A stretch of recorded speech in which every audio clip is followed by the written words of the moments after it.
All right, what is going on, guys? Got another breakdown for Dana White's Contender Series. This one is another very fun fight at bantamweight. We got Farid Basharat taking on Willian Souza. Both guys pretty young. Basharat of Afghan origin. His brother Javid got to the UFC off the Contender Series last year, so he's looking to join him. Training out of the UK scene initially, and Willian Souza coming out of the Brazilian regional scene. So both guys with some credentials for sure. I'll start with Basharat though. Just switched to Extreme Couture. Before that, he was at London Shoot Fighters. So a very good gym, training with Michael Venom Page, I believe, if I got the right gym. And yeah, now he's at Extreme Couture, so looking to level up. A lot of talent with this guy for sure. Very, very, very fast. There are some Michael Venom Page comparisons with this guy. It's always good to see a fighter who can utilize his range, who's so good at just playing on the outside. And what I like about him is he will commit, he'll stop his movement and throw offense. He's not just a decision bender where he moves around on the outside, which there's nothing wrong with that. Like we just saw yesterday, Jack Hermanson against Chris Curtis. Jack Hermanson was totally fine with just using his reach and just salting that win away. And Chris Curtis is like, yelling at him to trade in the middle.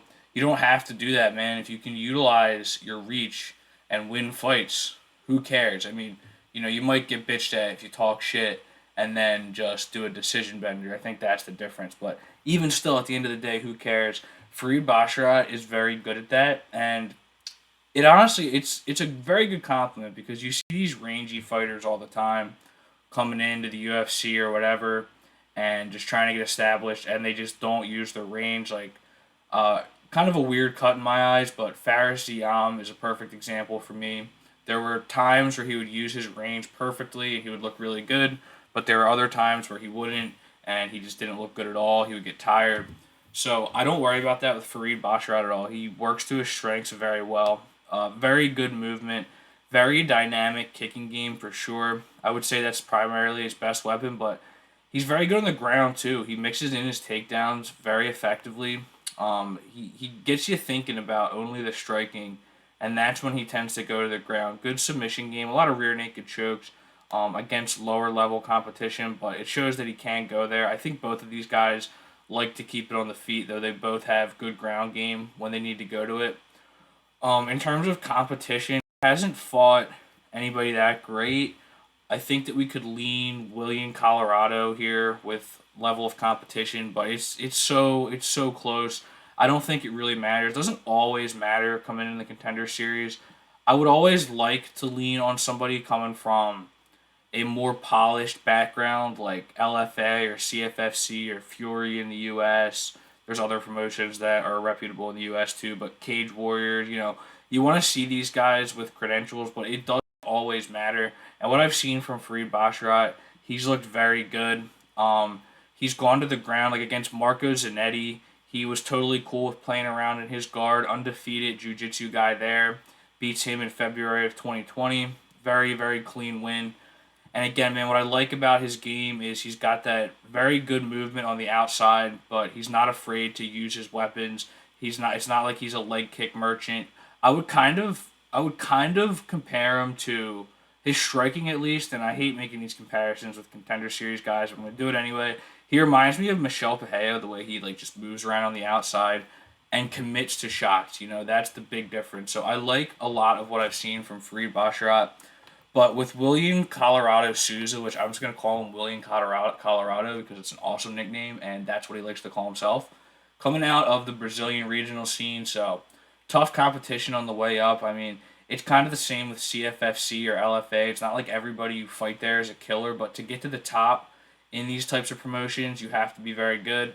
And he actually was a double champ with Jungle Fight. Just snagged the bantamweight belt this past March with a beautifully timed right hand counter coming in against Peseli Afonso. Did not prep that name, so sorry if I just butchered it.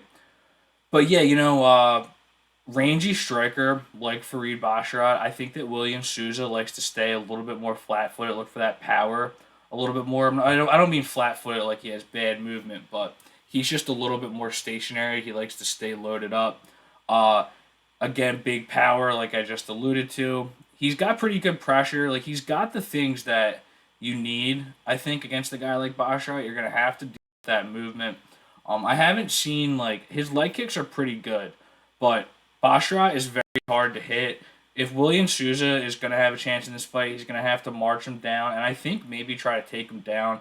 I think that Basharat is a little bit more crafty on the ground, better transitions, but if Souza can't hit him, I've seen him make that adjustment before where he will go to the ground if he has to. He's definitely going to do the Chris Curtis thing. If Basharat wants to dance on the outside, he's going to demand to trade in the middle. But I don't think Basharat's going to be that dumb. Hopefully, he's not that dumb. You can never predict bad fight IQ. But yeah, I think that William Souza, we can give him a little bit more of a power advantage, but it's not all that pronounced. Basharat has a lot of power himself, and he sets up his kicks so well that it's just attritive damage when that overhand comes up top, or that head kick. Both William Souza, very heavy hands. I like that he'll mix it up. He's not lost on the ground, but mostly a lot of knockouts. Again, like I was saying, snatched the double champ at Jungle Fight, beat Deberson Batista in January of 2020. So he snatched the featherweight belt there. He's now back to bantamweight, and he's a pretty big bantamweight for sure. Like that's a lot of weight to cut for him, but if he looks good, he's going to be pretty shredded for that weight class. So if we look at the odds here, we got Farid Basharat at minus 240, William Souza at plus 200, and I agree with that.